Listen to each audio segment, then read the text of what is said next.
One day you will tell your story about how you overcame what you went through, and your story would be someone else's survival guide.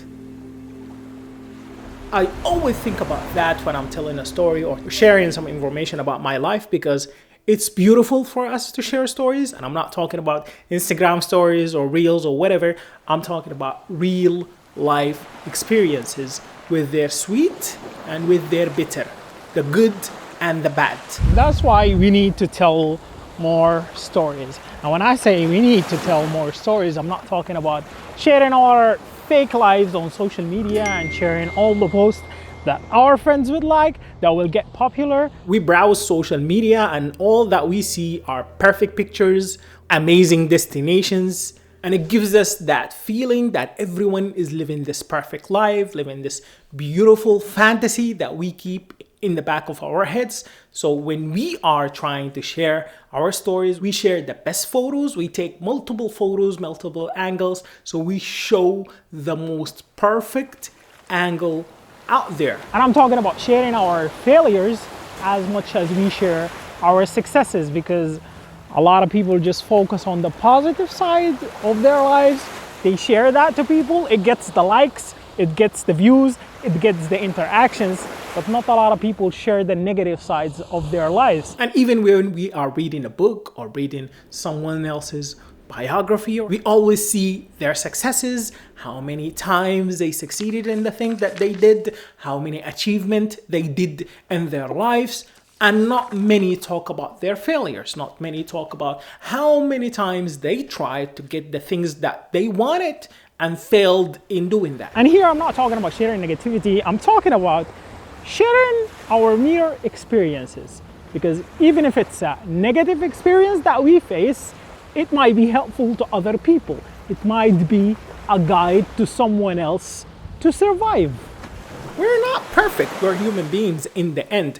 And we need that relationship, that connection to happen between us and other people who are trying to get there, who are doing their best to make it, but cannot find or cannot relate to someone that is trying their best also. So when you yourself share the things that you tried to make, the things that you tried to achieve and failed on doing that or didn't achieve those things, and when you share your own personal struggles, fights, battles, other people could relate to that. Other people that could be going through hardships, that could be going through hard times, could relate to that, and that would actually connect to them, and that will give them a positive boost that you're not going through this alone. You're going through this as someone else is going through this. And that's why I love the quote that I mentioned in the beginning so much.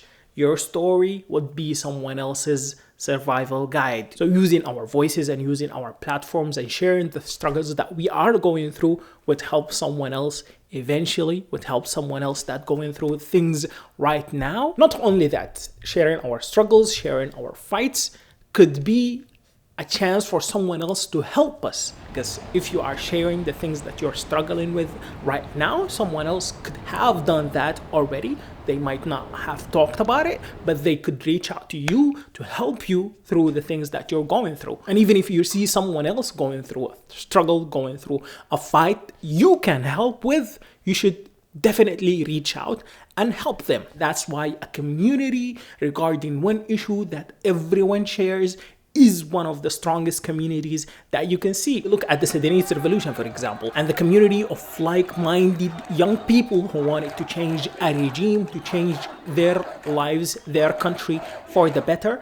They got together, they collaborated, they took out a regime that was ruling Sudan for 30 years, because all the youth are going through the same issue, are going through the same struggle. So they're fighting that, they're fighting through that, they're empowering each other to fight and fight and fight and live to fight another day until they get what they're asking for. I was watching this video for this director named Ryan Booth. He was talking about one of my favorite words in the Dictionary of Obscure Sorrows is a word called sonder. Sonder is the sudden realization that each random passerby is living a life as vivid and complex as your own.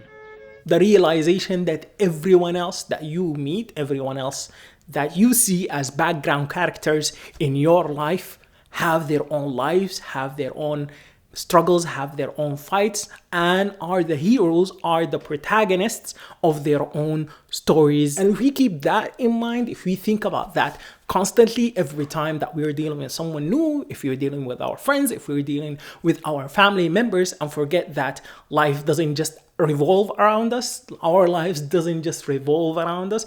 Everyone has their own story, everyone has their own fights, everyone has their own struggles, and we ourselves could reach to them, could be the supporting characters in their own stories to help them overcome their fights and their struggles and their battles. We could be an essential key player to someone else's life for survival. And I'm not talking about huge gestures or giving money to someone else. Yes, giving money to someone could be a life or death situation in a lot of cases. Giving money to charity, volunteering, helping other people. But I'm talking about simple, everyday kindness acts that we could do. Greeting someone, saying hi, saying hello, good morning, good evening. The kind word, just the kind word, and simple acts like holding the door for someone or helping someone carry a heavy load. All of them are simple things that we could do, that we could say. It might be the brightest thing or the kindest thing that someone could do to them that day. You don't know what they're going through. You don't know what they're fighting. Those simple acts, those simple everyday gestures that we could do could help someone else's life become better, even for 1 second, even for 1 minute, even for 1 day.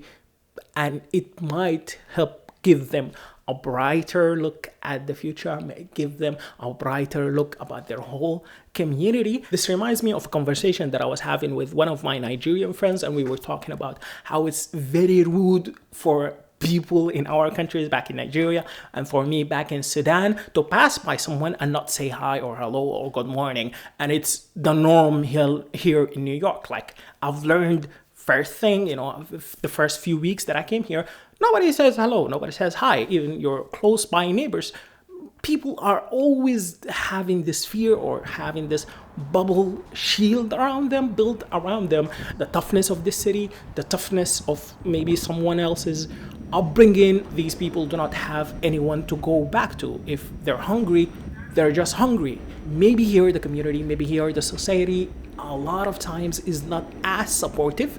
You're 18, you're 21, you're out of the house, you're on your own. You have your own battles to fight, you have your own responsibilities, you have your own life, and we're not responsible for you anymore. And even friends, supportive families and so on, and immediate families, they're not as supportive as our communities back in Africa, in the Middle East. And I think that is a bigger reason for us to show more kindness, to show more support to strangers, because they are on their own. They have no one to go back to. So supporting someone, helping someone could help make their lives so much better. And again, just a simple word of kindness could change someone's life. Thank you to everyone who keeps supporting this content and keeps it being free for everyone to watch.